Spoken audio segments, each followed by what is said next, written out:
Welcome, welcome, welcome. Welcome to this show, this loaded show, this new series, this new Shift Talk series, where we take on all things taboo, metaphysical, spiritual, womanhood, wealth, wonder, and you add your own W or any other letter that you desire. And so this new series has been one that has been very handpicked.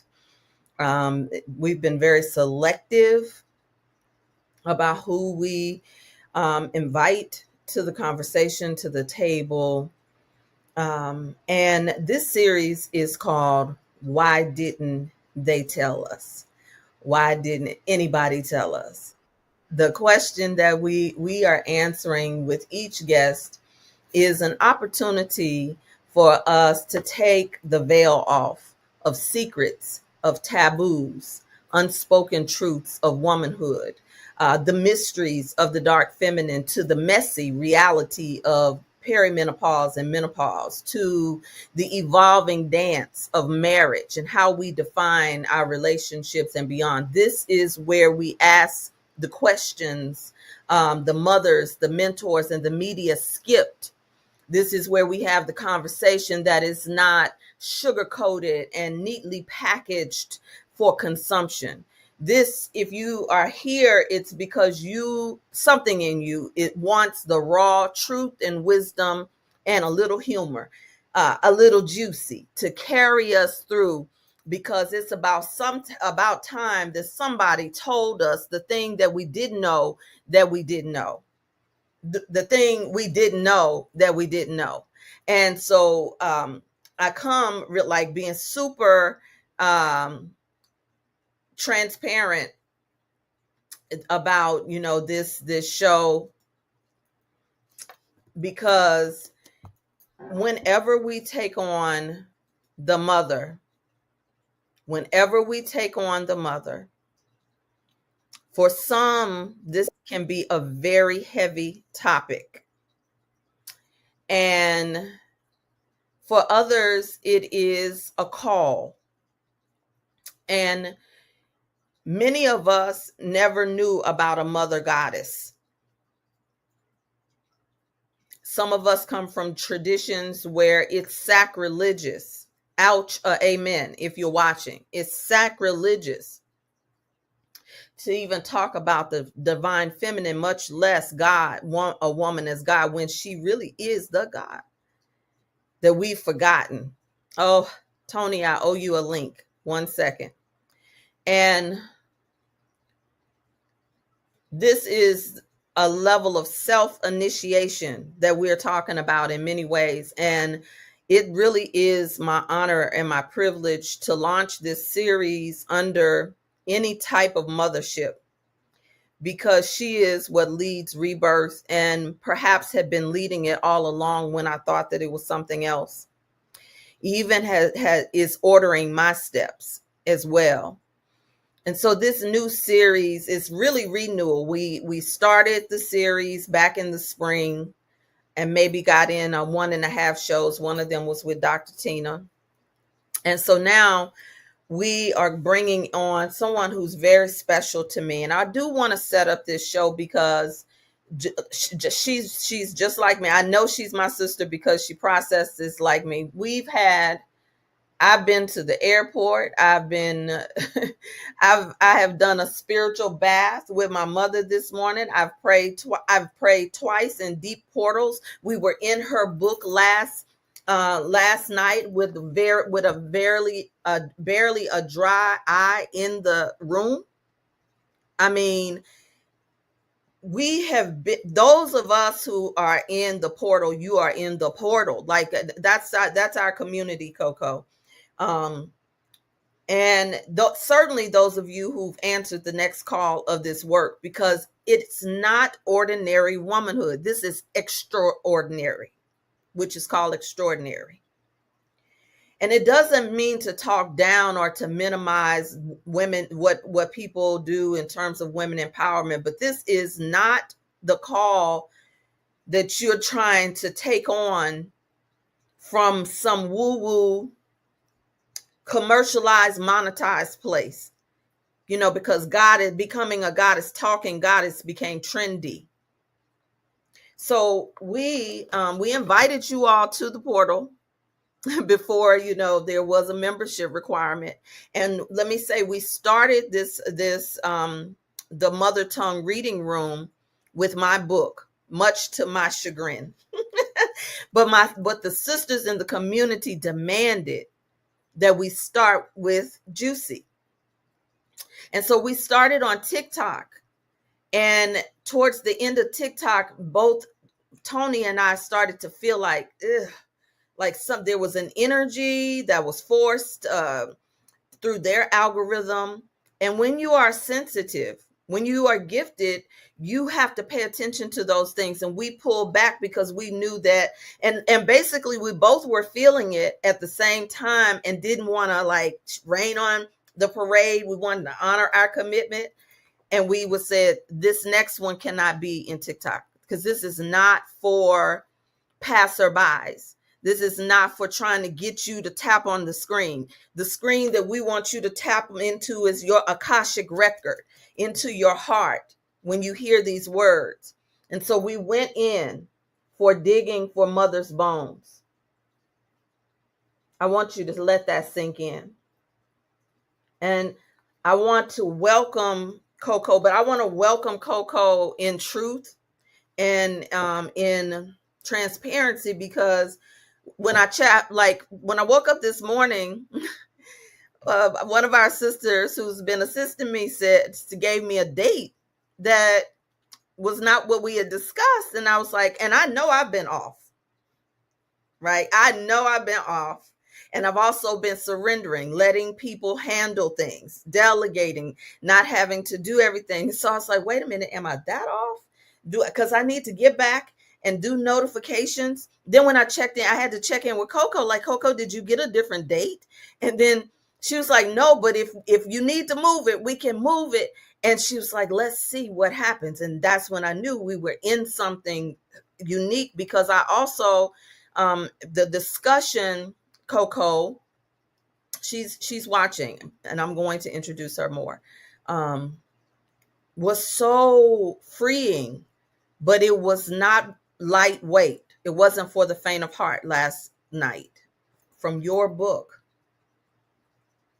And so I want to welcome our sister Coco Oya Sienna Ray to the stage, who is the author of this new baby, Digging for Mother's Bones, a guide to unearthing true feminine nature.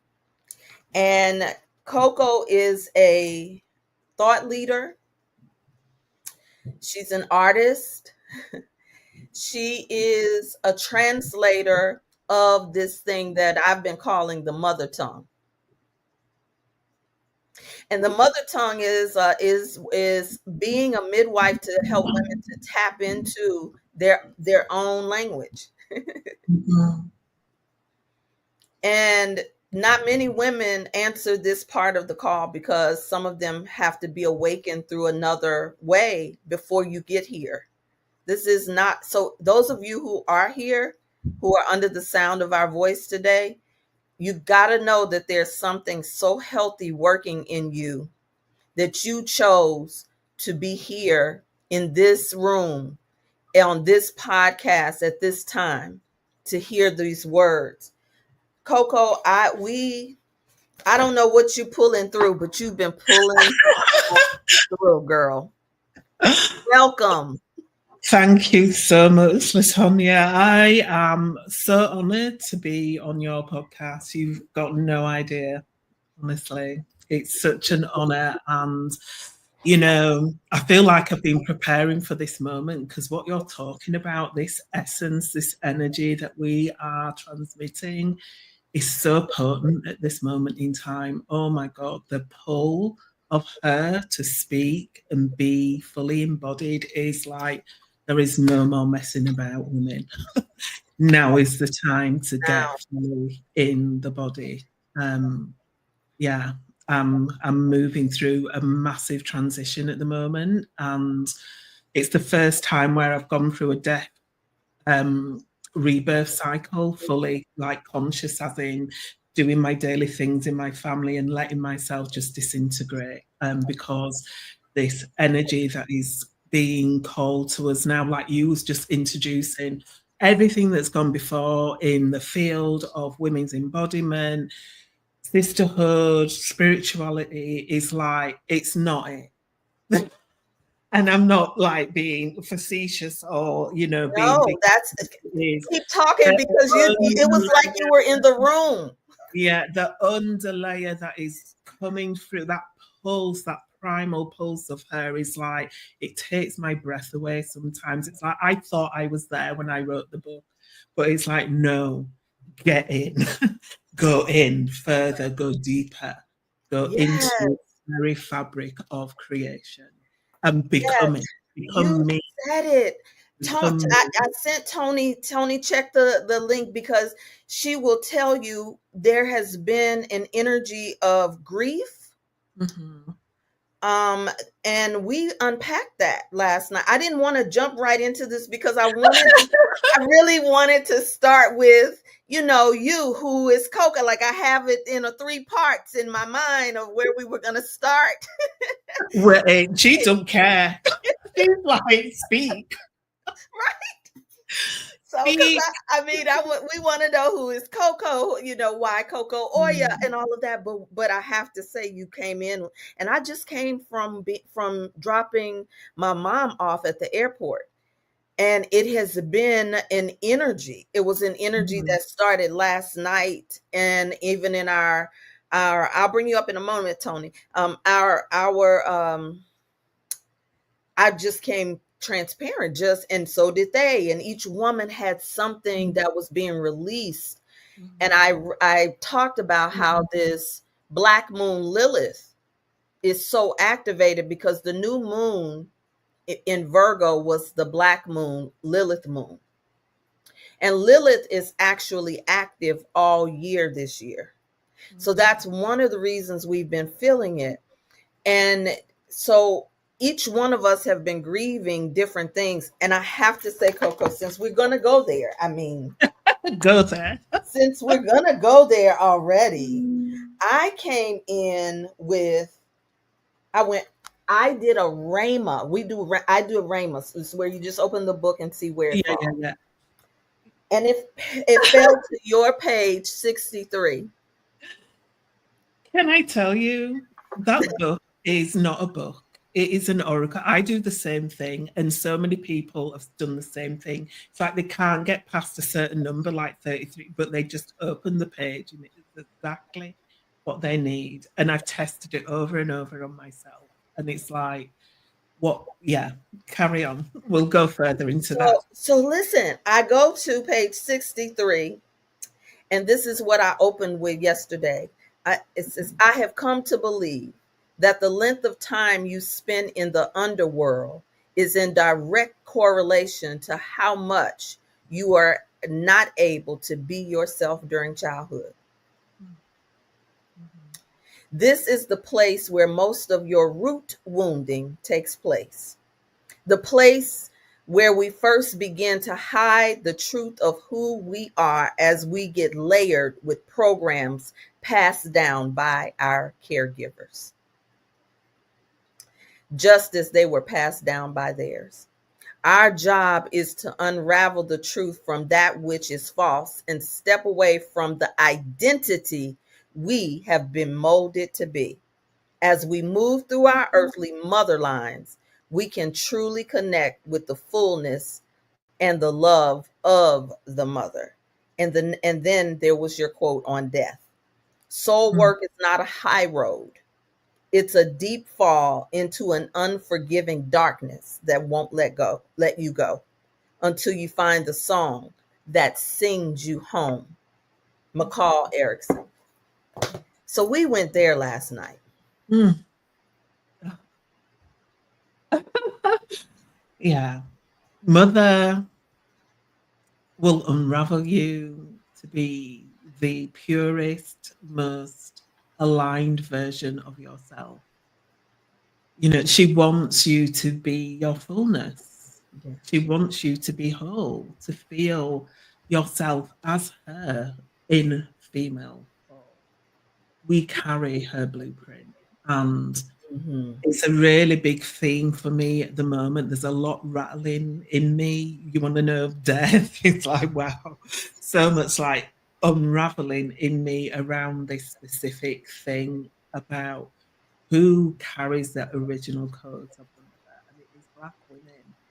And it's being dismissed a lot of the time. We were the original carriers of her codes. And we've been so desecrated on this planet and pushed to the sidelines. And the message that has been coming through strongly for me now is it is time to remember those codes in a deeper, more embodied, more gracious, more loving way, and to shed all that was imprinted on us because we were seen as less than. We were seen, as the darkness has always been vilified, whether that's on our skins or Yes. whether that's being, out in the field. And we Yes. are a representation of what is taking place. Now, we are the holders of that key where everything that is not of love is being dismantled. It's not even a question. It is. It's in full flow and it's rattling everybody because those that have been in power, those that have held prestige, those that have been seen as privileged, are now feeling the true scarcity of their heart because you can't hate where you came from. Do you know Yes. what I mean? It's like it don't F you up. Sorry, but you may have thought that you were holding all the cards, but it is falling now because mother has said enough. We have practiced, we have gone through so many iterations of self, of ourselves as human, and it's like there is nothing else to learn. It's why everything's on repeat. It's why everything that we see is on repeat. It's why the walls are all the same, look the same, act the same, all the desktops, everything's the same. We know this. So it's time for something new. And there are sirens like me, like you, that are holding this resonance and this vibration to bring forward now. And like we just said at the beginning of this call, oh, as it got louder, oh my gosh, it is like a gong in me that I cannot ignore anymore. Same. The set is like, oh wow, she is like on it, on me, on it. Like there is no more like I say this, there is no more rest. It's like there is no more me pretending that I'm not my right size, that I'm not big, that I haven't got a message to bring, that I Mhm. haven't come to activate a lot of women, you Yeah. know. But there's also this thing where over the last month, she's allowed me to really taste rest, to not do anything because there is and has been a deep program, especially in women's bodies who are Black, that we can't rest, that rest isn't allowed, that we have to continue to strive to obtain just a millimeter of something. And the more I've rested into my body, it's like these ancient codes have come online where I remember the regality of being in my Black body.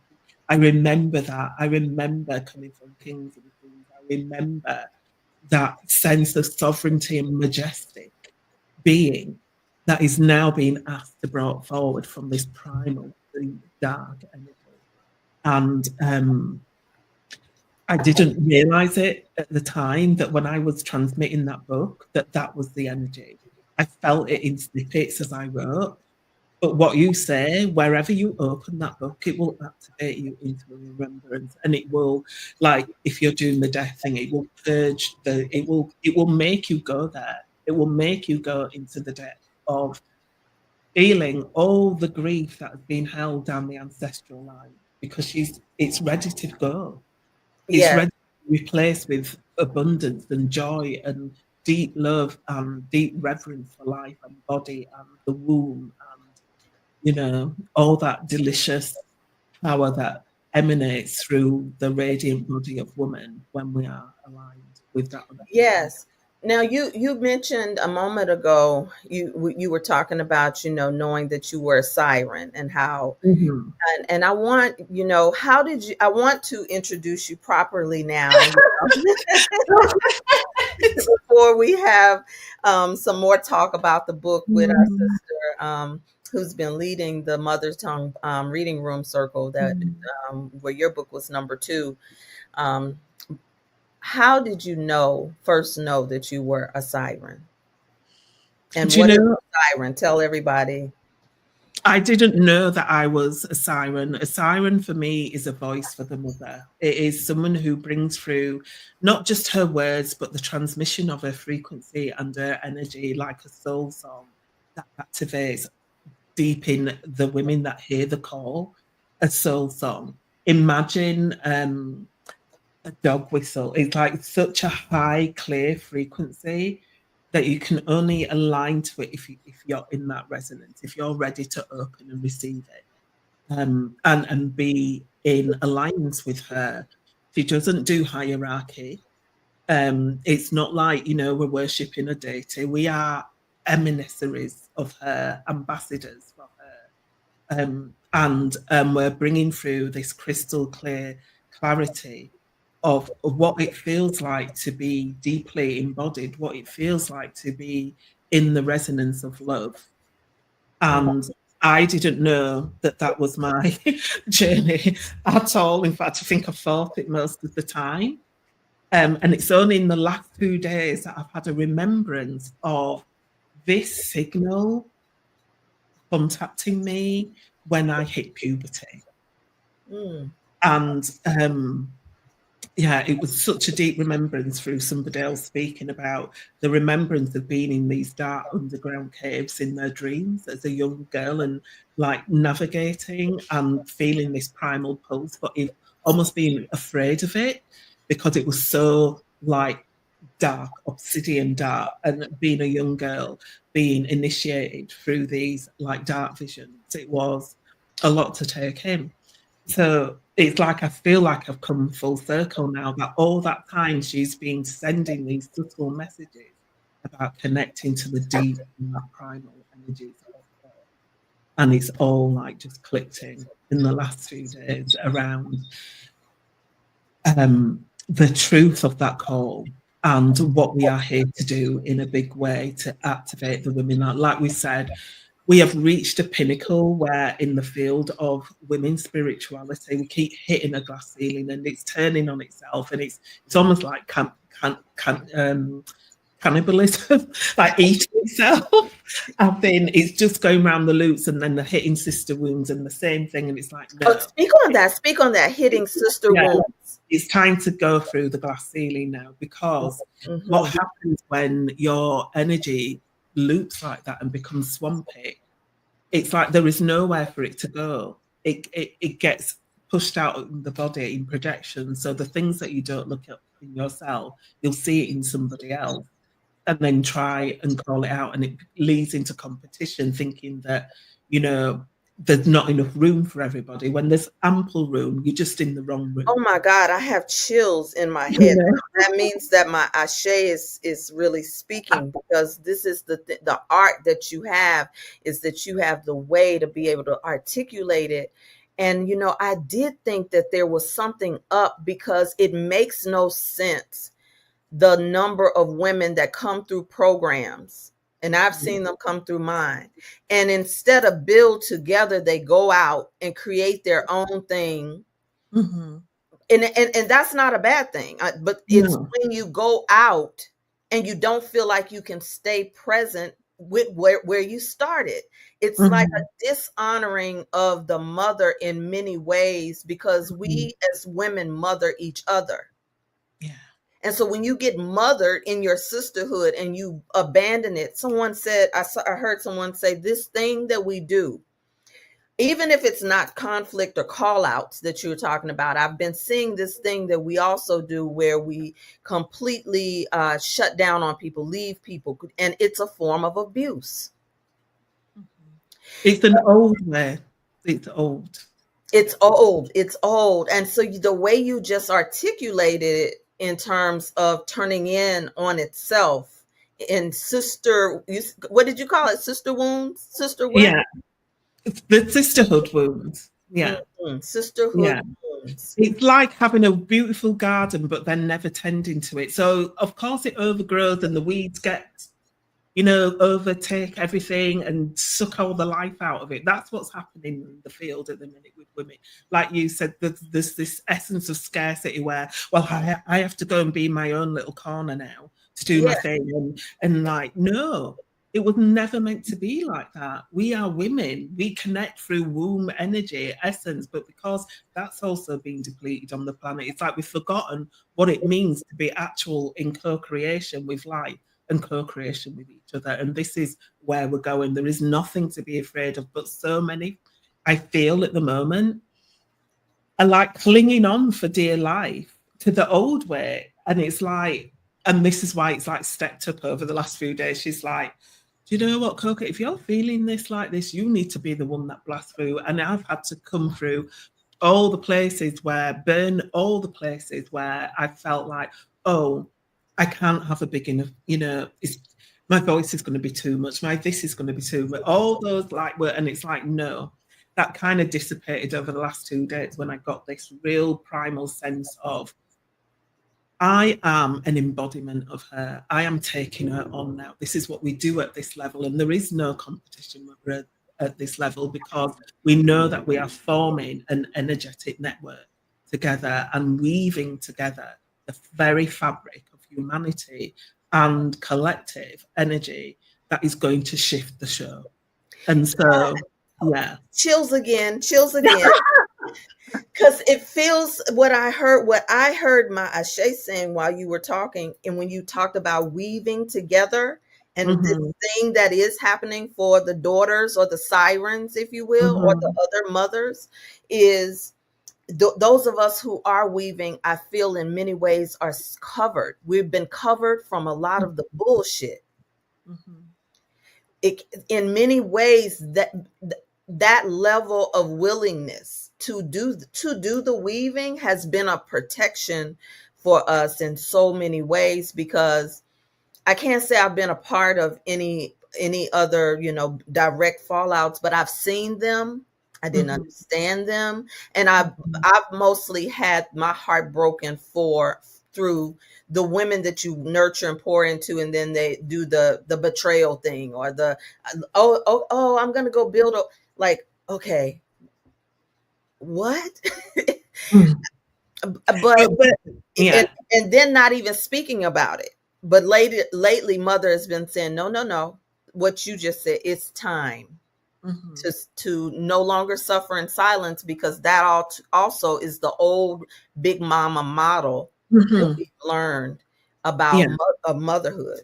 mhm. The suffering, the sacrifice, the martyrdom, the all that level. It's like no, Yeah, we did not come here to suffer and make martyrs of ourselves, and that has been the program that has been running, as particularly when it comes to mother in all forms, earthly, cosmically, all forms. yeah, And so now it's like the remembrance is of abundance, of fullness, of rightness, of having enough capacity to hold the entire universe if need be. multiples. You Yes, know what I mean? be pregnant with It's multiple. like, yeah, it's like we are multidimensional beings just by the sheer fact we have wombs as women. We bring in life from other dimensions. When you think about it, where does a soul come from if not from the fabric of The- creation? yes, And yeah, and we bring that in through our body. So we need to start looking at the body as a living technology rather than just this physical thing that we discard and don't take care of as the vessel.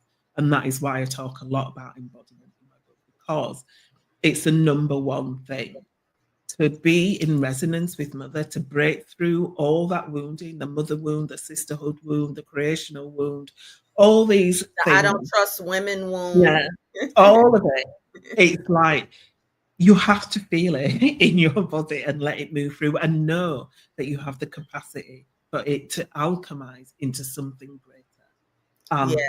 and like support each other through that. No more thinking that we are not unified. We are, and what affects one affects the other. It All may the not time. feel like that. You may think you're just off doing your thing, but it's like the butterfly effect. It has a ripple effect through the field. And the more we become conscious and aware, it's like now it's very hard for me to step out of alignment because of what you're saying around um, not being able to be in the bullshit is because it's like being tuned to a tuning fork.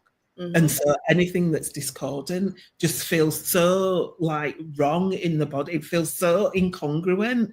It almost makes me physically say, oh, it gives me illness, or I have to take it to my vet because it's so discordant. And it's like, oh, wow, I totally have to remove myself from that field and start having a bird's eye view of actually what is taking place so that I can radiate this essence into the field. That is my job. How did you start using the language so clearly of mother?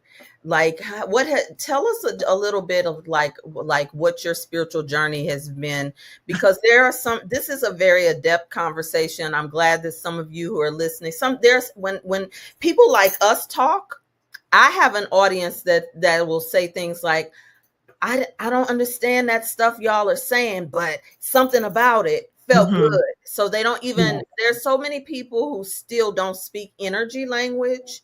And Mm-hmm. so certainly divine feminine language, pussy language. Yeah.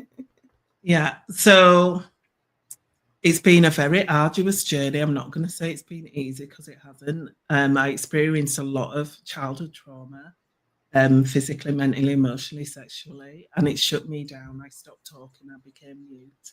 And so the journey of getting here to be speaking her language so crystal clear has like been long, Hmm. but it's so rewarding now because it is such a healing frequency. Like you said, people don't need to understand the words, they just need to feel. It is frequency first. I speak in the language of frequency. I could be saying blah, blah, blah, and it wouldn't matter. It's a resonance, it's a feeling. And so I'll I'll skip a lot of my life. I was so like oh, devoid of spirit um when I got to in my late 20s, and I had a spontaneous awakening, but it was so spontaneous. When I say spontaneous, I was hearing, seeing, feeling, sensing spirit literally overnight, and I thought I'd gone mad because I wasn't spiritual at the time, and that was in the year 2000.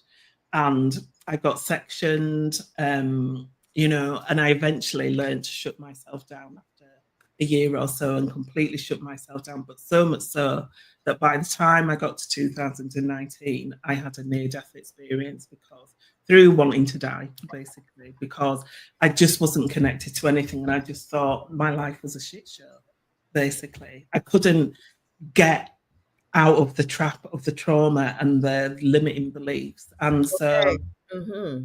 I felt my soul like almost give me an ultimatum. If you don't get yourself together, I'm leaving. And I just was like, well, leave that because I'm done. I don't even want to live anymore. And I could feel the essence of me leaving my body and yeah, it was the most peaceful, loving thing that's ever happened to me because I fell into the arms of the mother. Oh, wow. And um yeah, I had a death review. The chapter that you're talking about, the one about death, is like the main pinnacle one because I had a death review in that time. And she said to me, you can leave if you want. There is no judgment on the other side, but let me show you why your life has been so hard and why it is going to be so beautiful on the other side. And that quote that you read at the beginning, where it is as deep as you go down, is as high as you're going to fly. And she showed me the fullness of my life. And so I agreed to come back. Um, and I thought it was going to be all rosy and sunshine after that, but it wasn't. And so I learned the language of command, that we are here to be in co-creation with God, Goddess. And so I commanded her. It was like, right, if this is my life, if I am here, then I am commanding you to bring me everything I need in that moment to assist me to get well, to assist me to understand what on earth we are all doing here, because I don't get it. I don't get it. When I came here as a child, I had visions and remembrances of God telling me that I was coming to paradise. And so ending up in a very violent household and then a very violent world, I was like, get me out of here. This is not what you promised, you know? And now I know we are the creators of that. We are bringing that essence and remembrance back, that we are the heaven on earth. We are the ones who bring that forward. And so it's been a stripping away of all the beliefs, all the like conditioning, all the false language that we've been programmed with as women. And so I choose my words very wisely now, because I know that words at this frequency, at this level, have a resonance and go out into the field and create Yes, reality. yes, yes. They create our reality. So I'm very consciously aware um, of the vibration of what comes out of me as Yes. as I speak. Now you went on to do other work. Or did you do workshops, rites of passage? Like, is there any particular work that just really started to pull in So the command energy? so I had to let all that go, because I went and discovered lots and lots of healing techniques, um, energy work, and I've had to let all that go. And a couple of years ago, I was given in a dream a vision of a spiral, a double spiral, a bit like the labyrinth where people walk in and walk out. And so I created this thing, and I do ancestral work with it now, where um, because all timelines are running congruently, That's right. are together. And so this that was given to me by one of my original ancestors in a dream, is it helps people to walk in and let the thing go energetically and then reclaim the thing that they need to. And that's, as they're walking, is they become like trance-like. It's a bit like the book. It's like they don't know what they're feeling, but they know they're letting go of.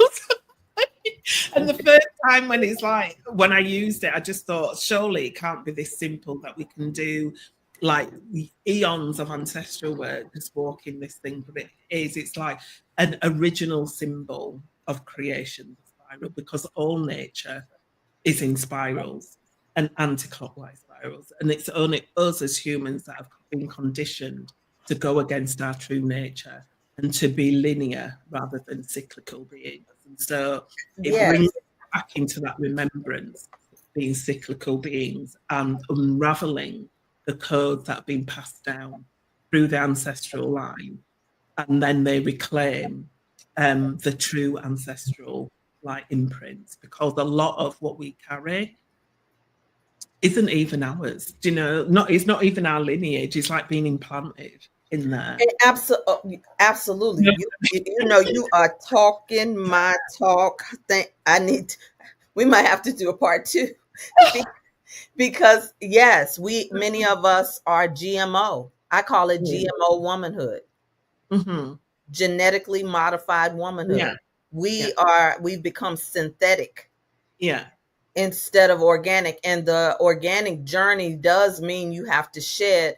But I do think that the a part of the implantation has been the comfort zones that put us in corporate America, that took us Mhm. out of our sovereignty And as away from our original medicine, it's oh, like we, yes. yeah, do you know? Yeah, and the further, the more educated you become, the further away you are, the more sanitized. And then Mhm. there is a process of where educated women oftentimes have the most difficulty shedding.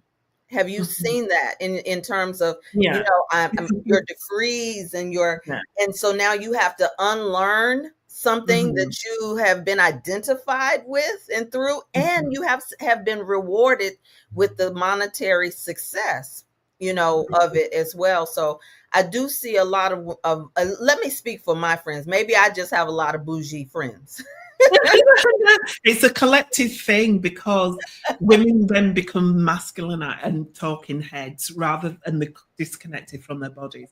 Women were meant to live in our bodies, but we've been conditioned away from that because we've emanated a system that Mhm. is so incongruent to us. So it's like it's a challenge to come back into the body because it means you have to become sensitive and you have to feel. And most people don't want to do that because you don't just get to feel the good stuff. You have to feel all the bad stuff. And Oh my so, God. you know Holla, what I mean? I need, what do I need? I need like some clappers or something. Because listen, this is why Juicy is no longer just a sensuality program. The mother Mhm. had me start there, but Mhm. when I began to do the work, Juicy became so much more than about Mhm. sensuality Yeah. and sensual transformation, but it is through the senses that the woman must feel again, Yeah. and no longer hold it in shame and guilt, in Mhm. order to get to the place of even Mhm. being able to take the She Rose journey. And so Mhm. many of us have been so disgusted with our own selves, in the way that we cover or over, the way that it's so much disconnect in the field of womanhood. So when you just said that the embodiment, you have to become sensitive again, Mhm. and even spiritually, right? Mhm. Because when I just said that I was with my mother, I was feeling everything. Mhm. My mother is living, but I'm watching her and I was feeling something, right? And instead of running from the feeling, I had to dance with it. Mhm. And that's how I realized I was grieving. I was grieving the mother that is slipping away Mhm. in many ways, announcing her death Mhm. to me. Like I'm not. I don't know if I'm gonna be here. Like, and dancing. Got chills. Yeah, Mhm. Yeah. I cried the whole way here. That's when I said embodiment, but I Mhm. wasn't afraid of it. It was just I needed to release it. But when I was trying to contain it, it became like you said, how the mother will put you in a position, well, like you cannot Yeah. just go back to that, because I No. was like, what is this? Oh my God, Mhm. what is this? I don't get here that much. I could feel Mhm. how off center I was, but Mhm. because I was in the field that wounded me. Mhm. But even in the elevation of the perception where I'm not a victim, I chose that wound. And mother has said to me in so many ways, you chose that one so that you could get to me. Yeah. This one, hi, Ex- you know what I'm saying? Exactly that. Exactly that. I've come to so much peace around the torment I had as a young girl because it was like I can see the beauty of all the tragedy and the trauma got me to be so in tune with her, with mother, that is like I'm not saying that was worth it because, like I said, it was arduous to get there, but I understand the process of going through those initiations and rites of passage and over and being stripped bare and like shedding skins and like every time you think you've got to an identity, like, no, sorry, get rid of that. Because like you, I started with the sensuality, the tantra path, Yeah, and like we said, that now is like there's more. There's so much more. That's just a starting point. But a lot of people get stuck there because it feels good, right? right. But it's like it's a starting point of learning to be present, of learning to be with your senses, of learning to feel spirit, of learning to feel and connect to another soul, of learning to not hide behind your bullshit, of learning, to be truthful with yourself, learning specifically a yes and a no without feeling guilt, shame, embarrassment of your desires. It's like it's 101, That's the Yes. starting point.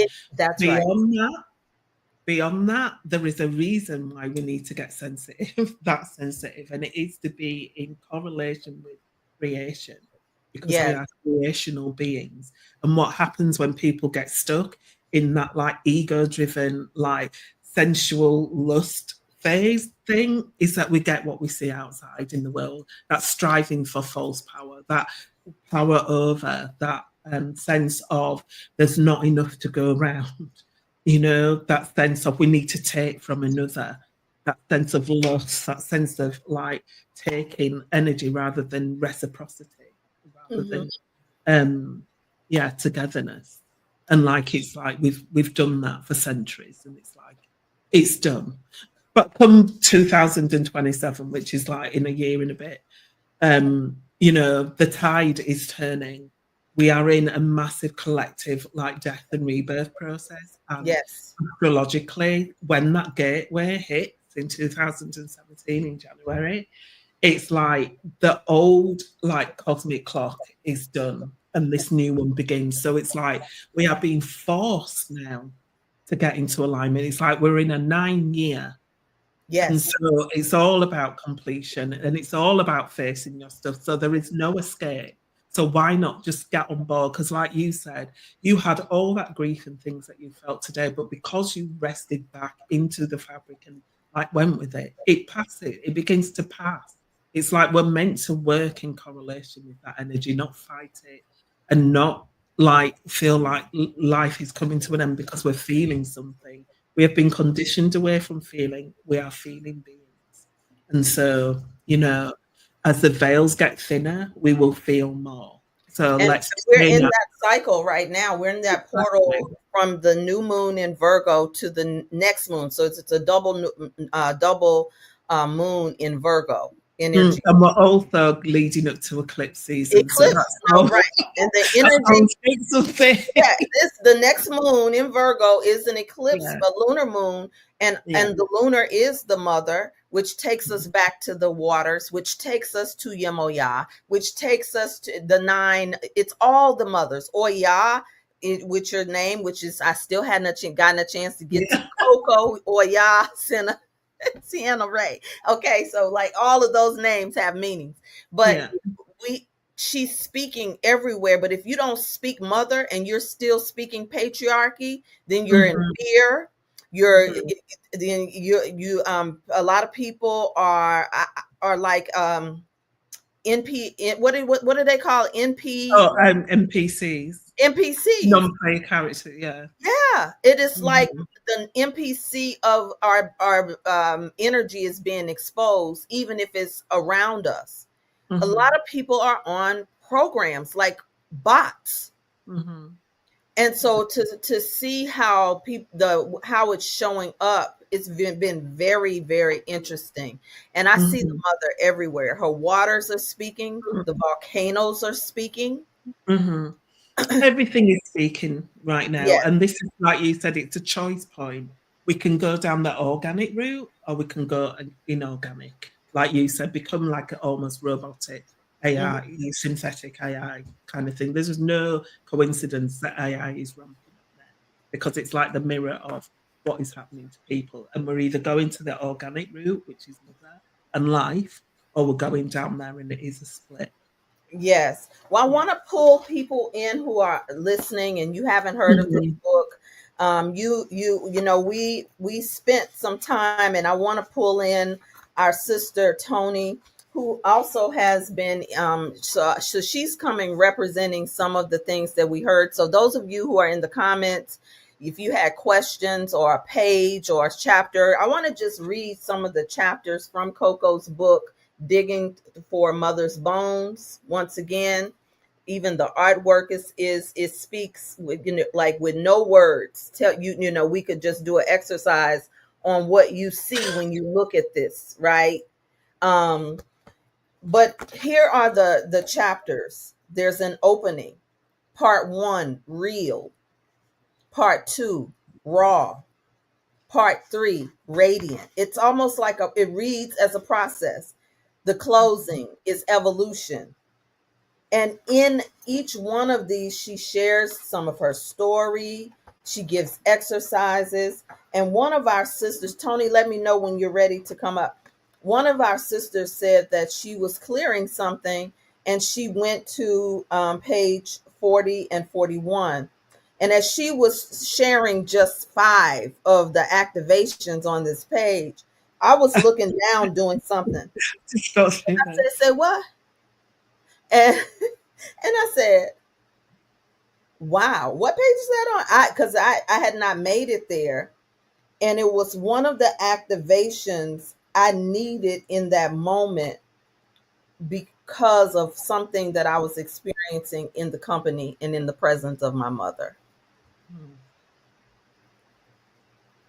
And so I want to bring, and those of you, if you feel ouch, amen, a page number who are watching, you can't get on. We are bringing, this is a member, not only a member of Team Rebirth, but just of my spiritual community, has been for years. We've moved together. This is Tony LaRae, Coach Tony LaRae, who works with girls. What like an Mm. honor Mm. to have a woman holding this space like this and then can go out and mother these young girls who are doing this work. And so you'll see her, the name of her company, She, Her, Me.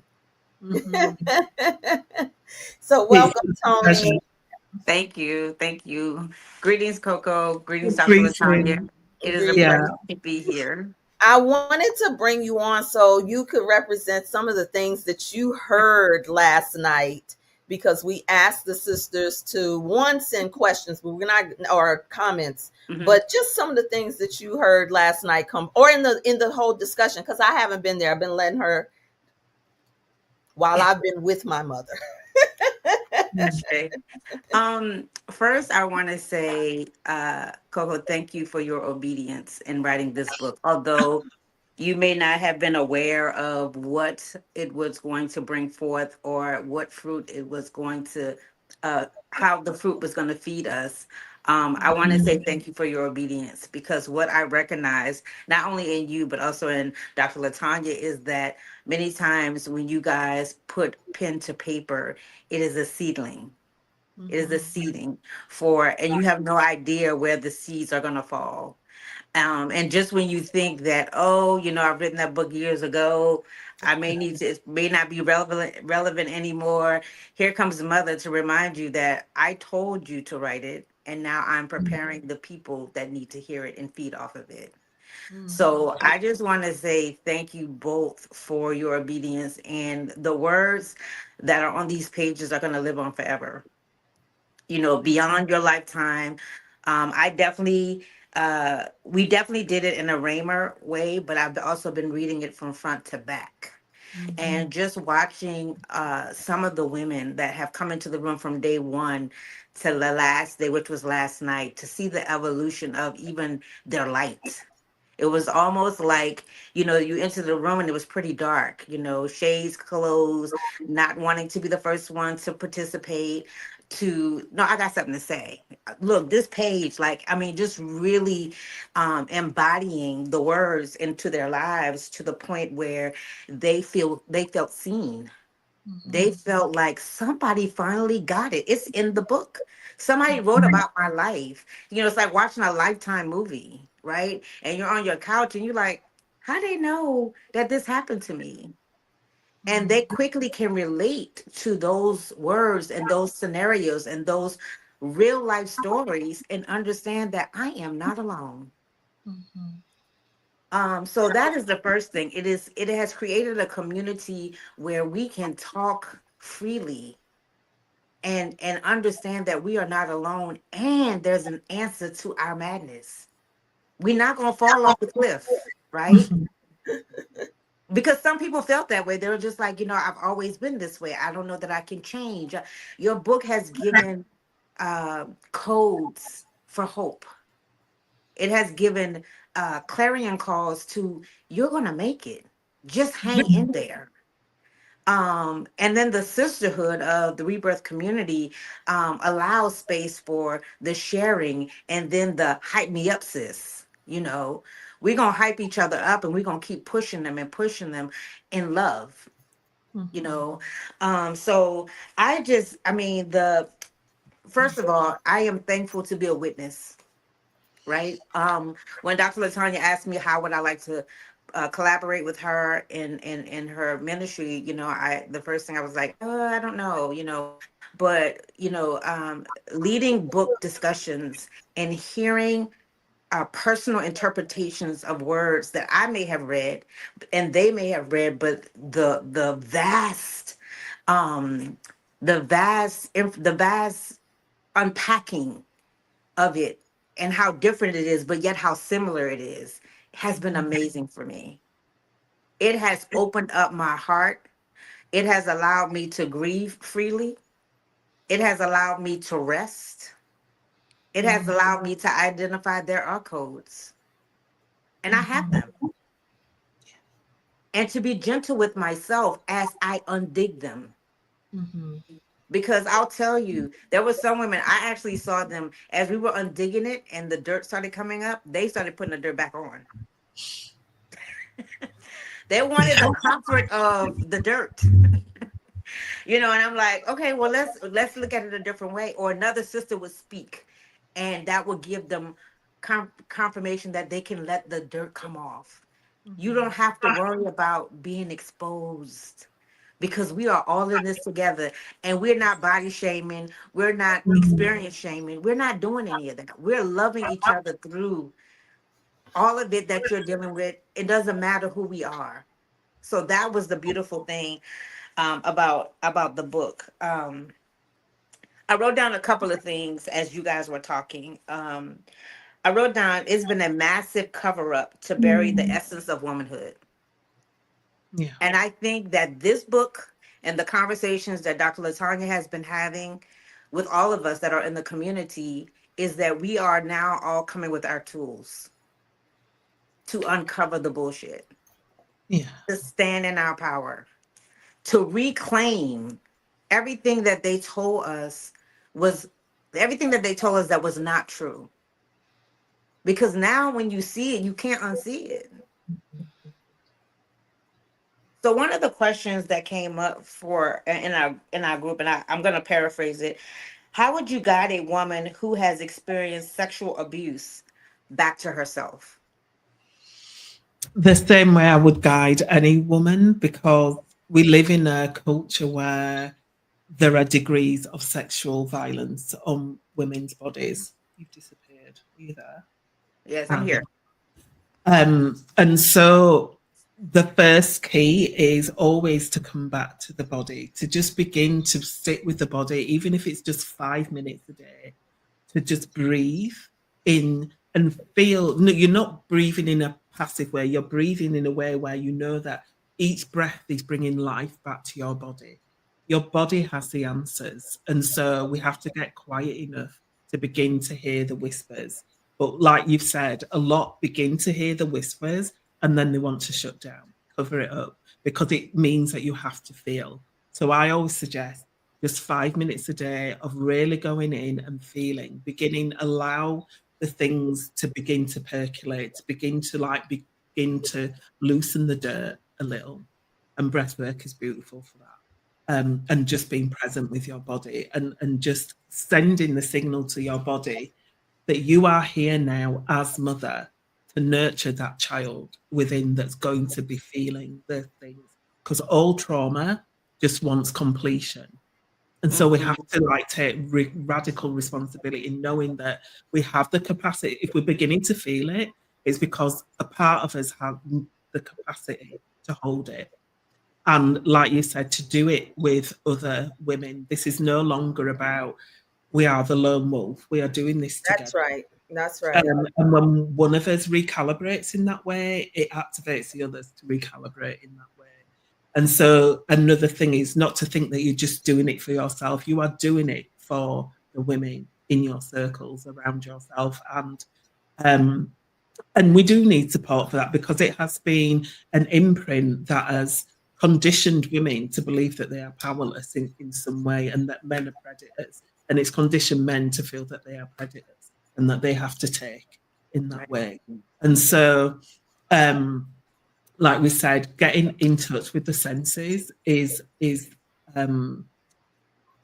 it's like number one priority. And there are exercises in that book around that, around just being present and being with the body. And there's also a pussy prayer, and there's also a womb declaration. And it's beginning to start to talk to those parts of your body. And I wrote those in such a way where it's not specific about trauma or sexual abuse, but it does speak to that, I think, because that's my story, right? And so when I wrote the book, there are, like you said, there are snippets of my story throughout, to give context. But each of those exercises are things that I did for myself to get back in my body and declare that I owned my own body. And so, yeah, just doing those on repeat and letting the layers come off slowly. It's like you said, it's not a race to Mm-hmm. like dig them all up at once. It's like we dig up a few weeds and then we sit with it and we feel it and we allow the body to recalibrate. But we can talk to the body and tell it that it's safe now, the danger is past. Mm. Um, and beginning to love it in a deeper way. And um, when I finished writing that book, well, I didn't initially think it was going to be a book. A lot of that came about because it was my journal entries to myself. I needed to understand what the hell was happening to me, what was happening to my life. And so I didn't know it was going to become a book. It was just me writing and listening and trying to make sense of my own life. And so when I got to the end of putting what I needed to put in that book, there was a big chunk left over around specifically self-loving the body, self-loving. So there is a part two that's going to come around the deeper things. But like Latonia's already said, the transmission of that book, and like you said as well, Tony, you can open that book and it will give you what you need. And each person could read the same passage, but they will get something different. And it's beautiful that you're reading it together, because then you begin to build a bigger picture together. And you may not think that you're doing the healing collective work, but you are, just simply by being with each other and witnessing each other's story. Yeah, that's a really big thing to begin to loosen the shame around it, because we should not be ashamed that we've been violated. 100, but we've been made to feel that we are shameful because we've been violated. And so being in circles with women where we can just speak our story, where it's not about rescuing each other or pitying each other or consoling each other or colluding with each other, just being present with each other to offload it in the ethers and know that Mother's with us. We're in collaboration with her and she can send the healing balm that we need. Just to be witnessed by others is simply enough to get the ball and thread and revelate in your life. Ashe. Ashe, you said something, and I immediately thought about how powerful our voices are when we use them. Mm-hmm. A Yeah. lot of times, women are suffering in silence. They are not in community. They're not talking about the things because they don't feel safe. Yeah. And what I received from this book is that um, it is not your burden to carry alone Mm-hmm. unless you choose to. Yeah. um, I became empowered by the words when you spoke of, like going through it, and you guys talked about it a little bit. It's truly going through the shadow, going through the darkness, right? And Mm-hmm. if we stop in the middle, we get stuck there. And Yeah. it could be years that Mm-hmm. pass. Absolutely. And we don't even realize that we're in this shadow because we Yes. are loving on the pain. Yes. Mm-hmm. Yes. You Yeah. talk about that in your book. Can you talk a little bit more about Yeah. how we live in the pain and love on the pain and make love to the pain and without moving without moving? Yeah, because the pain becomes our identity, and then the pain becomes something where it's where we get assistance. It's like, when you're a little child and you hurt yourself, it's like maybe the only time that you get some attention, even if it's bad attention. Do you know what I mean? So it's like we bring that into our like collaborations with other women, and you can see it where it's like one will tell a story and then the other one's like a sub story, and then it becomes a thing where you're rolling it together, and then it's like it feels like it feels like you're getting somewhere, but it's not. You're just soothing each other rather than moving the energy through your body, which is why I say embodiment is key. Getting to feel sensation in your body so that you can feel where you're holding energy, where you move energy, where what it does in your body. You are mastering yourself as a vessel. So it's like feel first, because you'll also then feel that most of those beliefs and stories and things that are inside you aren't even yours. They don't resonate with you. No. And so, but how can you feel that if you don't allow yourself to feel that? And this is the thing. When I first started feeling, oh my God, was it painful? Yes, it was, because it was like thawing out. But then there became a time when I think that a really big emotion, and then it'd pass, and I'd go, oh, was that it? like I thought there was some big monster thing, and it was like just a small little thing. It's like we can build up what we think it's going to feel like because we've carried the pain for so long. Well, But our body is designed to move energy.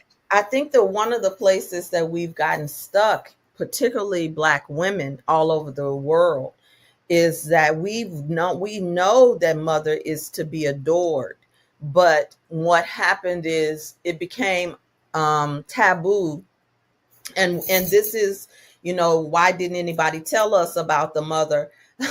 She's that powerful because Black women in particular don't talk about the wounding from their mothers. It's very taboo. It is therapy alone has been taboo for Black Americans, but to be able to say, I've been hurt, the source of my wound comes from my upbringing, and the Black man of in America has taken a huge hit in terms of him not being there, him not being present, and so he becomes a real target. But then there is something that's shifting, but I'm hearing the young people say things like no contact. So like Gen Z they're going no contact with their mother. Ah. Mm-hmm. That's one of the ways that they are handling the wound and talking about it without any type of care. But Gen X, many of us are in our 50s and just now starting to actually speak the pain. And what I will say this, I do want to say the part, to pull it into the wholeness as well.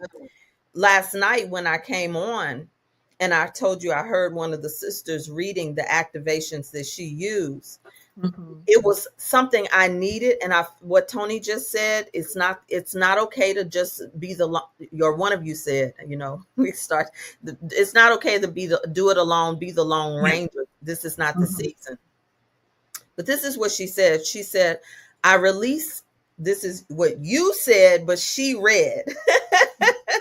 She said, I release any trauma bonding with my mother and know that it is okay to set boundaries. I am still safe and loved if I do.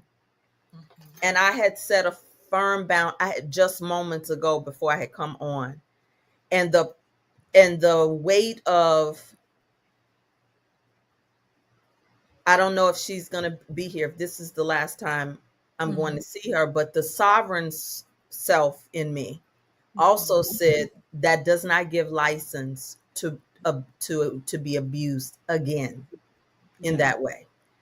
And so I had to set a firm boundary, but I still could feel the tinge of guilt and what do I do? And, the pull on me in any direction not to participate, but being in sisterhood helped me to hear what I needed in that moment.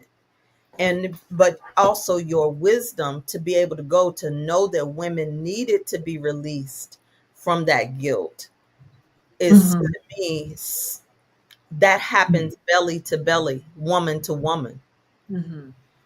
to carry this wisdom, I've had to know all sides of mother and all sides of motherhood. And my own eldest does not speak to me. You know, she created that barrier and that boundary with me because I was in so much pain and trauma myself. I did things that I know I shouldn't have done, and I did think, and I was so close that it was like painful for her not to have like full intimate contact with me. And so I write about that in the book because I really love her for that because it woke me up to Mm, the fact that there was something amiss and I needed to dig deeper. I needed to look deeper as to what was going on between the lineage, what was actually happening in my lineage, what was happening for my mother at the time, why she treated me the exact same, you know, why it carried on and, you know, it went through eons and eons and layers of the disruption to Black women around motherhood, right back to generations where we weren't allowed to be mothers. Our mhm. children were taken from, you know, and Yeah, yeah, we have to nurse other ancestors, other women's children.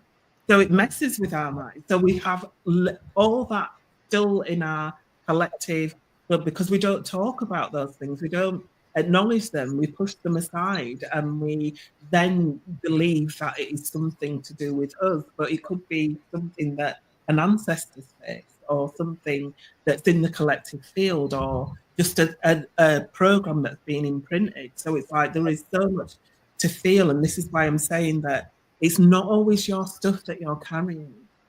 And it's not always your stuff that's interfering in your lineage.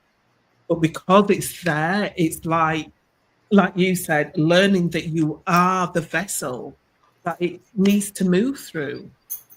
And that's what I came to. If I'm feeling these things, then I am going to believe wholeheartedly what I've been told that we are powerful beings. And I'm yeah. going to believe wholeheartedly that I am energetic and that I can move it. It may be painful. It Mhm. may take time. I may not understand what the hell I'm doing because most of the time I didn't at the time. But I just trusted that there is a faith that happens because you know you are guided by something greater than yourself. And this is the thing, it's like we're not just doing it alone as in collective of women, we're not doing it alone in relation to source. You know, this is a time of reckoning. It's been written in the stars. It is happening. There Yeah. is no escape. So it's like we have to know that all those prophecies that we've heard trickle down the line that this is a great, you know, switch over of consciousness in your mind. We have to like start believing that as reality and stop like being mesmerized that you know, there's something happening.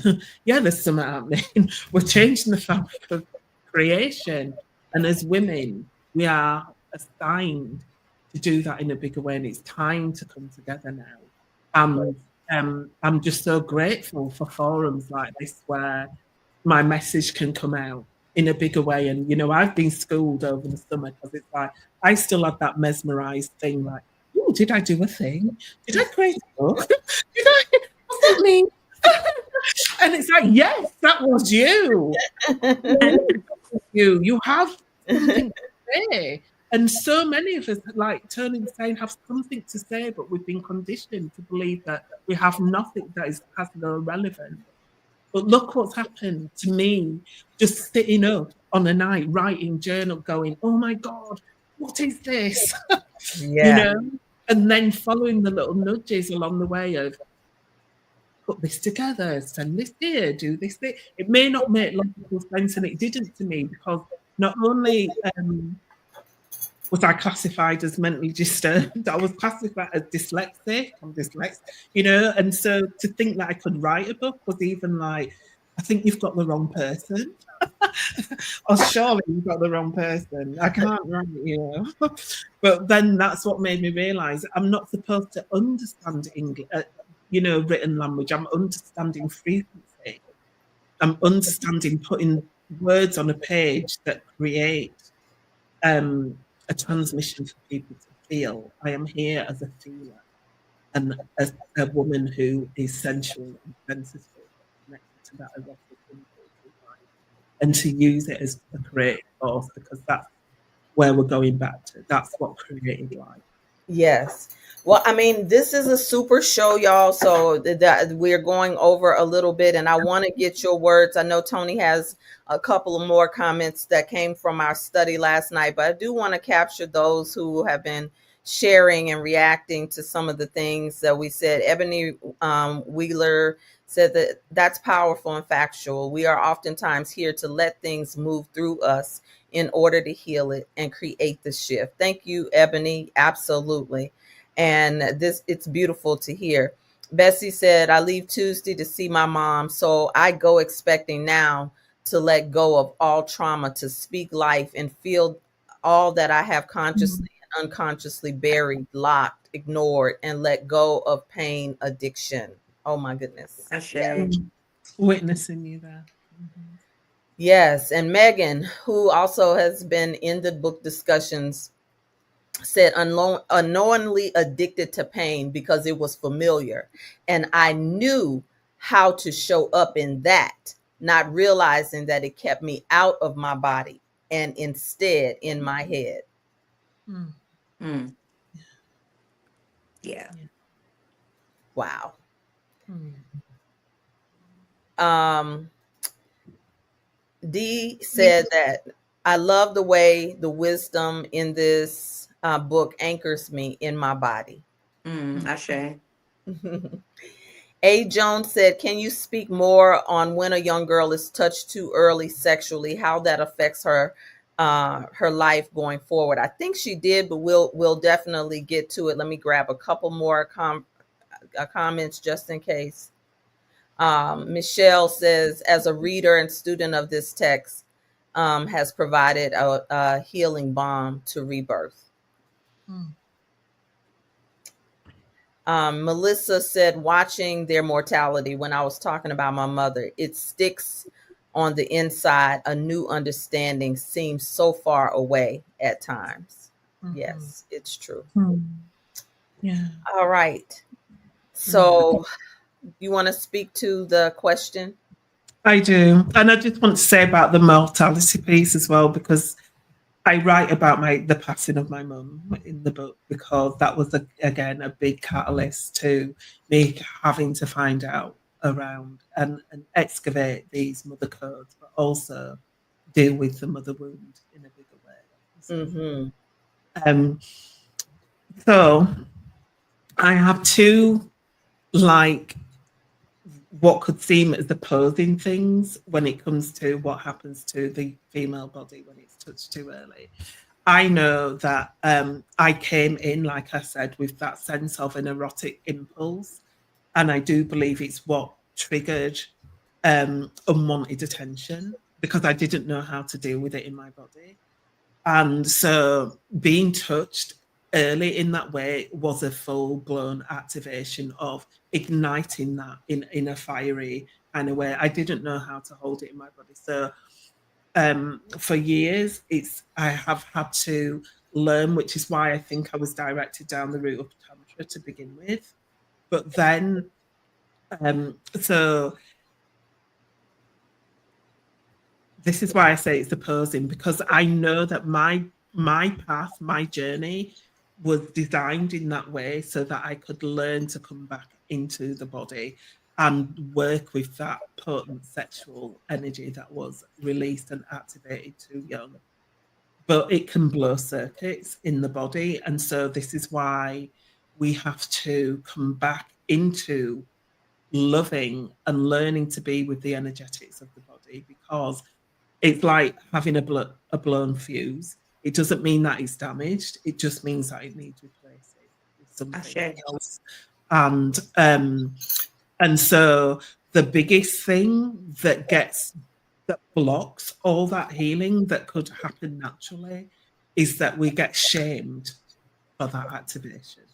That is the thing for me, that because down the line we get told that sexual energy in women is unwanted on the planet, or that it creates chaos, or that it does all these things, or it gets unwanted attraction, and that somehow it was your fault that you got, molested or abused or whatever. So dealing with the layers of shame and being held with that, and being with other sisters that can say that it wasn't your fault, it wasn't your doing, you were a child, you know. You carried an what I call the erotic innocent impulse. And unfortunately, you've been birthed into a planet where sexual energy has been turned into lust rather than love.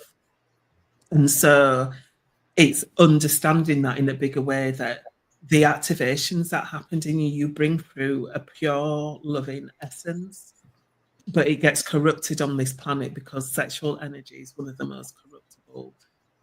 It's the most innocent energy, but it's the most one that's being corrupted.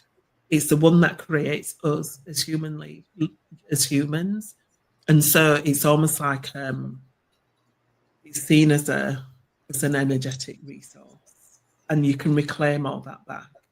Um, I'm still working with um, learning how to have that much energy and voltage through me. You may see at times that I sweat a lot when I'm talking because it's like a furnace activates in my body, you know, and it ramps up a lot more when we come to menopausal times. But there Mm-hmm. is this fire that happens when we hit puberty and when we hit perimenopause, and it's the same gateway, it's that same Yes. activation of energy. So anything that wasn't, so at that time it was out of alignment for me. So I'm still processing that through the body because of childhood trauma.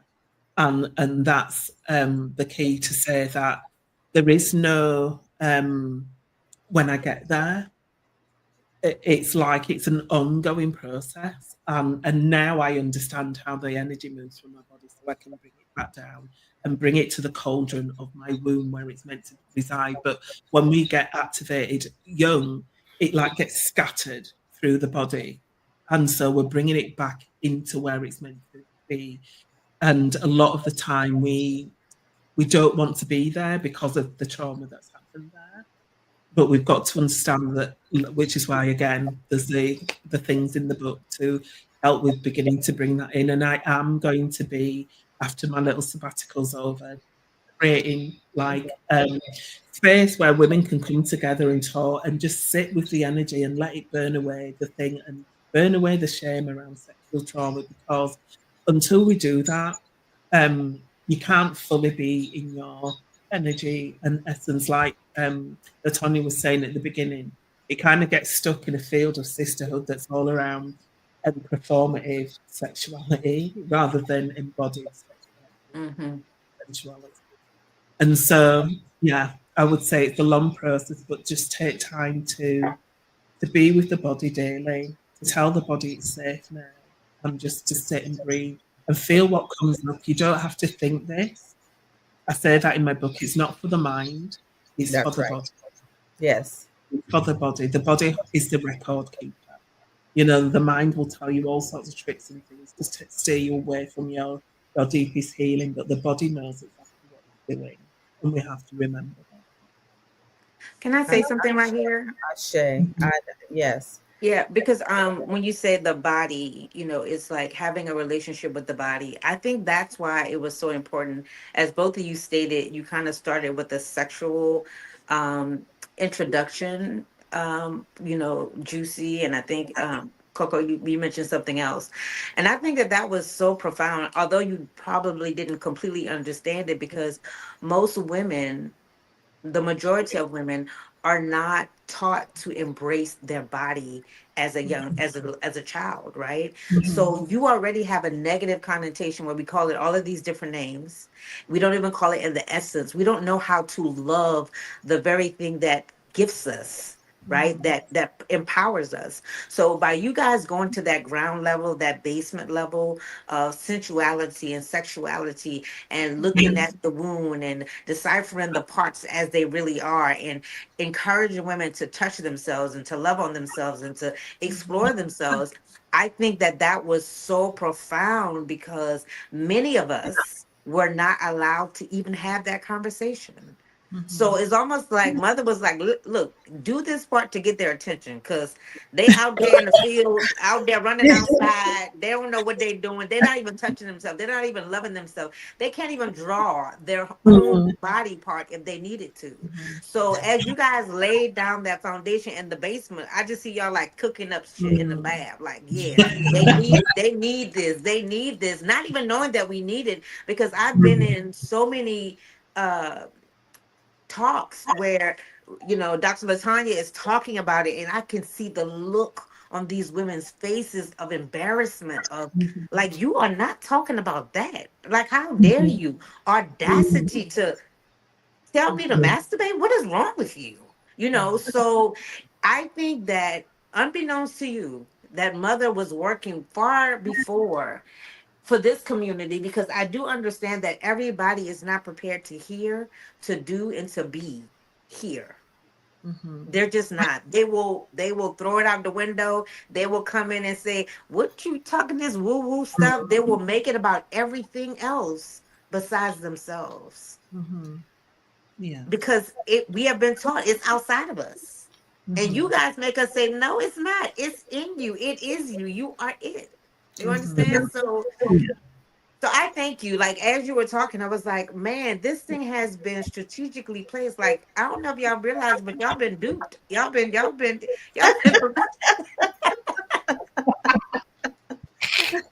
Oh my god. Yes. So Mhm. I thank you, and I thank the women that have stayed the course in the community. And as I've said to Dr. Latanya, it's okay to pause because I've been in it and I've stepped away from it because I was just like, wait a minute, I need to breathe. It's a lot at one Mhm. time. And to Mhm. unlearn and learn at the same time, sometimes it had been a struggle just for me. Other people can maybe just go through it. But for me, I needed to. I am sometimes too much of a logical thinker, and I try to make things make sense. But I am definitely surrendering to that because I understand Mhm. that that is not where I don't need to lead with my head at all. No. No. You carry your wisdom. It's already in your bones, which is why the title of the book is because it's in you already. And like you say, before I even started writing that book, I'd written a small piece called Shame in another anthology, and it was with a black one of the best black author publishers in England, and we did like a Zoom call, and I write about pussy in there, and so many of the women were like, "I've never touched it. I don't know what it looks like," and I was like, "Wait a minute, but it's the most magnificent part of your body. It's what makes you woman, right?" And so that was an eye opener for me of, oh, women don't really know what lies between their thighs, really, as a portal. That there is not one human that isn't birthed through the womb, through pussy, through labia. So it's like, let's just get over our embarrassment, right? To the words, which is why um, when wrote the book, I was adamantly told by mother, you are not using a flowery word like yoni or flower or lady garden or whatever. It is pussy. Yes. It is womb. That is what it is. It needs to shape people awake to the Yes. fact that you've become so detached from your own body that you feel embarrassed to talk about the very thing that makes you woman. This thing is Yes. So the you. last question I have is, Yeah. can you share how did you come up with this and what does this So symbolize? the symbol of the book is the goddess. It represents the goddess Oya. And I didn't come up with that. It's done by an artist, Dory. Um, and when I was looking for things for the cover of the book, I came across that on Pinterest and it just like went boom. Mm-hmm. And then when I read that it was called Oya, I was like, no way. And then that was it. So the publisher wrote to her and then she told me the story of how that painting came about. And again, it was like, yes, this is the painting. This is even now I get shivers. Like this is the painting. This is about transformation. It is a portal. It looks like snakes. It looks like a womb. It looks like mother. It looks like everything all rolled in one. It is the thing, it was waiting for me. And I'll tell you why it was waiting for me, because that image was supposed to be part of somebody else's like divination deck, Mm-hmm. and it got left out by mistake. And I know that that was waiting for me. Wow. Wow. For my book. I Wow. just knew it was waiting for my book. And speaking of Oya, because you said about my Yeah, name, you know, I was getting ready to go there because that was the invitation to call her in. I wasn't birthed with that name, but that was the first aspect of my name that came to me. And it was when just after my mother had passed, well, yeah, her life was taken. And I tried to escape everything, went and lived in a little village, and slowly began to like just become some atrophied woman. I thought I could escape in being a mum and a housewife and just having a nice, quiet little life. And I didn't. I got sick. I got spiritual sickness, and I lost the ability to walk. And I won't tell the journey of how I started walking, but I can remember again getting to a phase of just saying, what is this life about? And then seeing an apparition of the Orisha Oya on a riverbank. And her just like looking at me, and she just said, do you really want to know? Are you ready to transform your life? And me not knowing who she was, I just went, okay. And then my whole life fell to pieces. And I went through a massive initiation with death and rebirth, and leaving my partner, leaving my home, making myself home, everything just to follow this calling of the feminine. And after going through all that, she said I could take her name. That's Wow. how I got the middle bit of her name. Wow. Well, thank you, Tony, for representing the mother tongue here and bringing in the voice of the sisterhood. If there's something that Tony left out, drop it in the comments. I'm going to close out because I know that Coco and I could go for, there's so many layers to this. And I don't know, maybe those of you who are still here, do you want a part two if she's available? Thank you, Tony. Thank you. Thank you so much. You don't have to go anywhere if we can pull you back up, but I want to see, do you all want a part two? Because we didn't even get through all of Coco's journey, because the journey with the mother really has so many layers, and really she's ordering your steps. And a lot of us run, we run first or we'll call it something else. Is there something else that you all want me to ask in closing to our dear sister? Because I got a message for us. There's something for us to do, Coco. I won't ask you live, so don't. But there is a conversation we need to have around the dark feminine, but it's not just a conversation. It's a day shop, or I don't want to call it a workshop, but it is a laboratory experience for women that I think we need to elevate. So everybody's saying yes for part two if you're available. Look, wait. Oh wow! Yeah. Okay. So what do you want if we do a part two? That means you got to share in this energy. What are some of the things that you want her to talk about more? What do you want more of that you just need to chew on some more? Can I just say that I love that you more yeses are coming about the dark feminine, because I've just completed a summit with a dear friend of mine all around the dark feminine, and yeah, it was exquisite, because people are feeling that pulse of going into the dark primal essence. Yeah, so yes. All right, I'm waiting on you all in the comments. You said yes, but tell me, what do you want to hear more of? Some of you who haven't been in the mother tongue yet in the reading room, you may need to read a few parts of the book. Okay, so Arlene Henry is saying shadow work, the initiations and activations of her journey, correct? Is that what you're saying? Because most people can't talk about initiations. So you mean of her journey? Okay, 2 votes for shadow work. This is wonderful, wonderful. Come on now, throw in a couple more. Um, Digging deeper. Say more about that, Tia. Digging deeper, because this is pretty deep. This dig alone is pretty deep.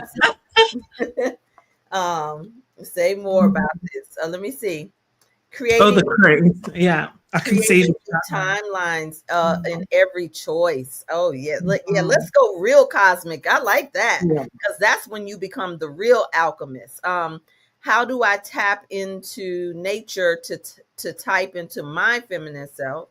Can Uh, I just say something about that? If people want to go to my website, there's a 16-page free booklet around connecting with nature and the body as a key thread to beginning to understand your body as sensual senses, elements, blah blah blah. yes. So I know when you birth something like this, something shifts in you sometimes in your life. Um, Mm-hmm. and a lot of times people don't know or don't see that shift. I want to close with two things. What has it cost you to stand in this truth, and what has been the payment beyond money? Okay. What does it cost me? Everything. Like I said, I had to let go of relationships, friendships, my business, what I was doing, lots of things to follow this call, to follow this pulse, to let go of my smallness, to let go of the small sense of me, to let go of the imprints around thinking that, I was damaged good because of trauma from childhood. I've had to let go of so much. But on the other side of that, I have found me, the true me, the soul depth of me, the plugged into the blueprint of who I came here to be, not who I was told to be. And I am just now, like I said, after birthing that book, I got told to rest, and I'm still in my rest period for another couple of weeks. But now I can feel this new sense of self opening, but also a new field of people where, um, yeah, like I'm being invited into beautiful collaborations and I'm being able to use my full energy and speak truth and be the fullness of who I am. And I wouldn't give that up for the world. Um, because I found a sense of self love that I didn't think was possible. I That I, say, yeah, that yeah. definitely was possible.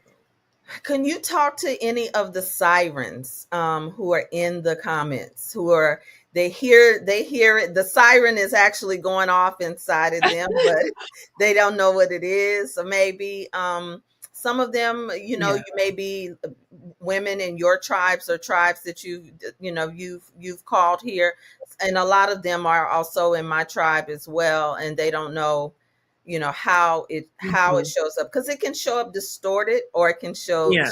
show up really like Mm. determined, right? Yeah. It's usually the thing that you're running away from the most, which is the thing that you're meant to do. I would, like I said, I'm dyslexic. I never thought I'd be a writer. I'd never thought I had anything constructive to say because that's what I was told, right? And so that call, that impulse that you get, it may be a repeating pattern or a repeating like nudge from something that keeps coming up that you think that you keep wanting to push away, but it gets louder and louder. And it can also be just this sense of knowing inside yourself that you're here to do something bigger, but you don't exactly know what it is. It's one thing I've learned about this path is that you don't get shown the whole picture. You get shown little No, steps. It's that like one step, then you get shown something else to do. One step. So it's like if you don't ever follow that first step, it's like you yeah, don't ever get shown the other step. And yeah, so it's like you have to just, it's almost like a free fall. And I'll just take, for example, the system that I've created, the spiral. That came to me in a dream. I could have ignored that and gone, oh, that was a weird dream. But I didn't. I trusted that it was still there in the morning to listen to it and follow it, even though it didn't make sense, even though I thought, how am I supposed to create that? The minute I just said, how am I supposed to create that? It was like I went out shopping and then the resources just came to me. It was like the weirdest thing. Things just start flowing. You'll know when you are following the truth of you because things begin to flow. There's no resistance. Things come with ease. We are meant to live with ease and flow, not in this resistance or fighting or striving. We are in collaboration with the mother. So,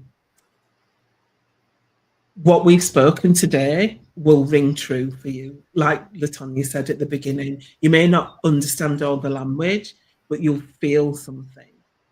It's about feeling something. And so if you feel something from this call, guaranteed that you're meant to be a silent. Ashe, listen at that. And anybody else, are you feeling something from this call? Let us affirm our sister before she goes. Let's give her a word bath. Affirm anything that what I call a Sarah and Elizabeth, or excuse me, Mary and Elizabeth moment, where they met each other because they were pregnant with something and there was a belly leap. If there was something that you had a belly leap around in this sharing today, please drop it in the comments and just give any type of affirmation. Fill her up from pouring. And also, for many of us sirens, it is a lonely journey. So it's so good that we're having a reunion, to be able to use this language. So Shanta says, I know I'm a siren. My problem is I sometimes feel guilty for sounding the alarm because of the backlash. The backlash. You will get backlash because you are sounding an alarm to how we've lived collectively for eons, for millennia.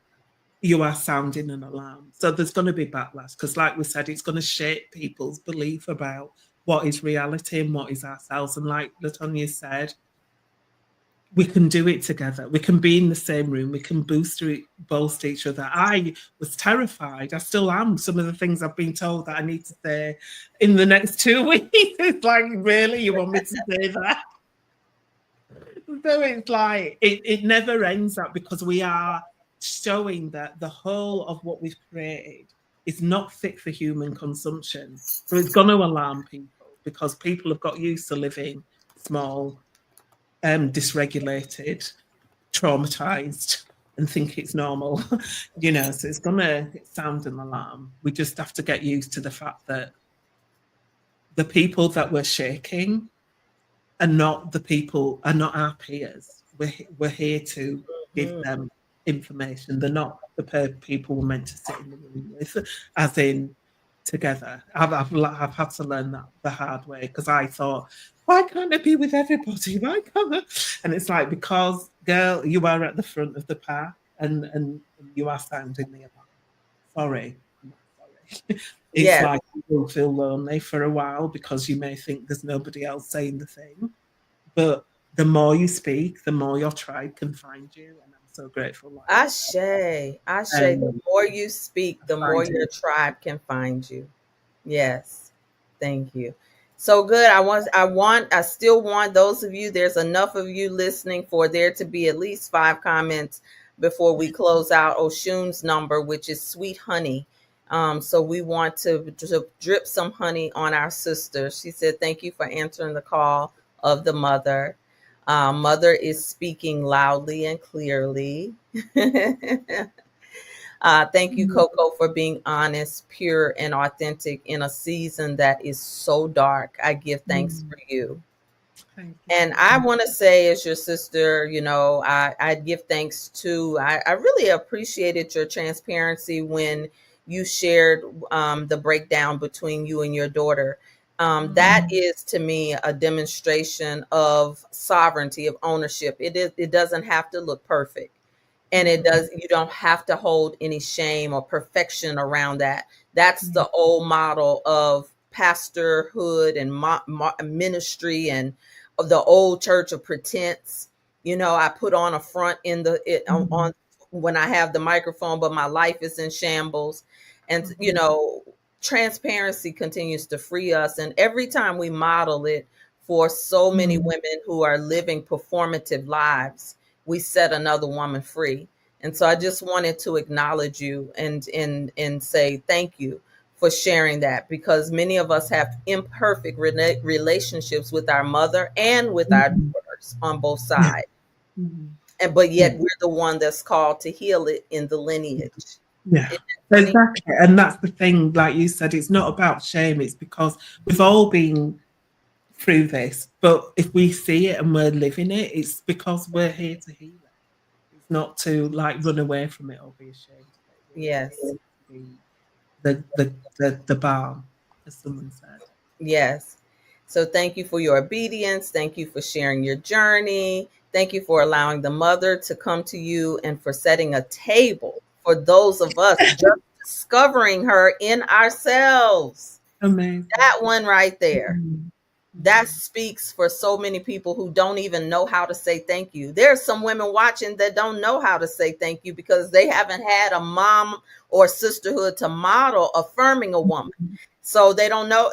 This is why we do this, is to show that sisterhood is possible, but we have to learn how to be present in it. So thank you, Megan, for such a substantive affirmation, because there are so many women just discovering her.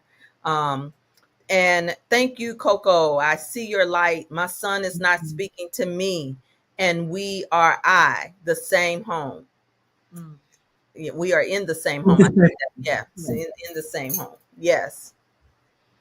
Now, the mother and son, that's another topic I think we are going to have to take on definitely in another show, because the mother-son is an actual code.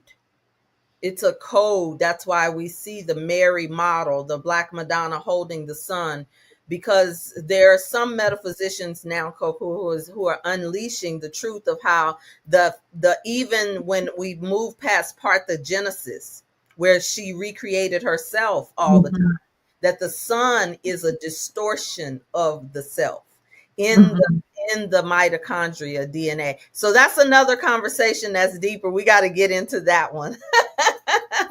The mother-son code and the mother-son dynamic. So in closing, is there anything that you want to share that you are feeling in this moment?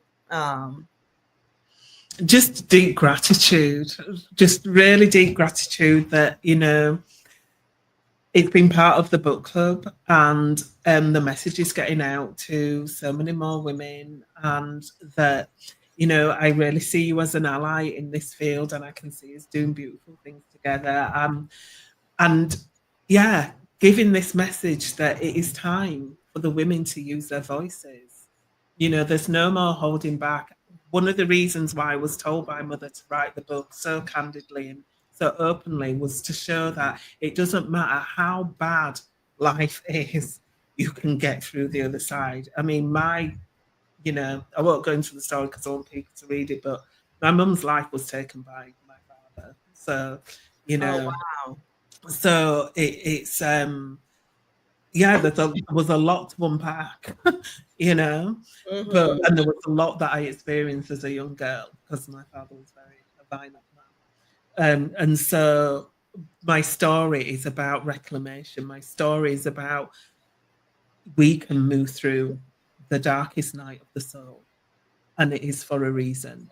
There is always a bigger reason. And I want to just give women that may be trapped in domestic violence situations or abusive situations, or have experienced childhood trauma and sexual abuse and all those things that I've experienced myself, that there is a way through.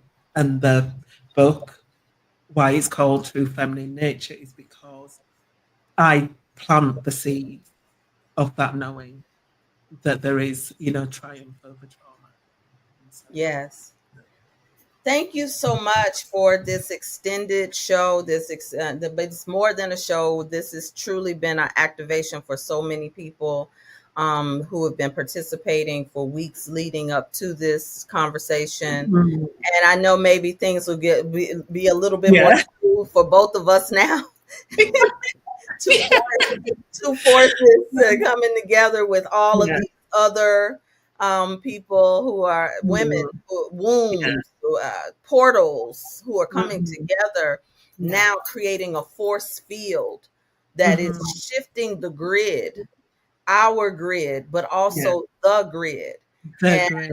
I just honor, I love, I love you. I support you from afar. And listen, she's over across the water, so we got to go there, and she has to come here. So we're gonna be going over to visit our sister in London, right, real soon. Mhm. So we love you, and there is nothing you can do about it, Coco. Thank you all for. Come, please come. And I'm definitely coming to see you guys. And thank you so much to everyone who has Yeah, read the book and go is out watching and the get book. Coco's Yeah. book.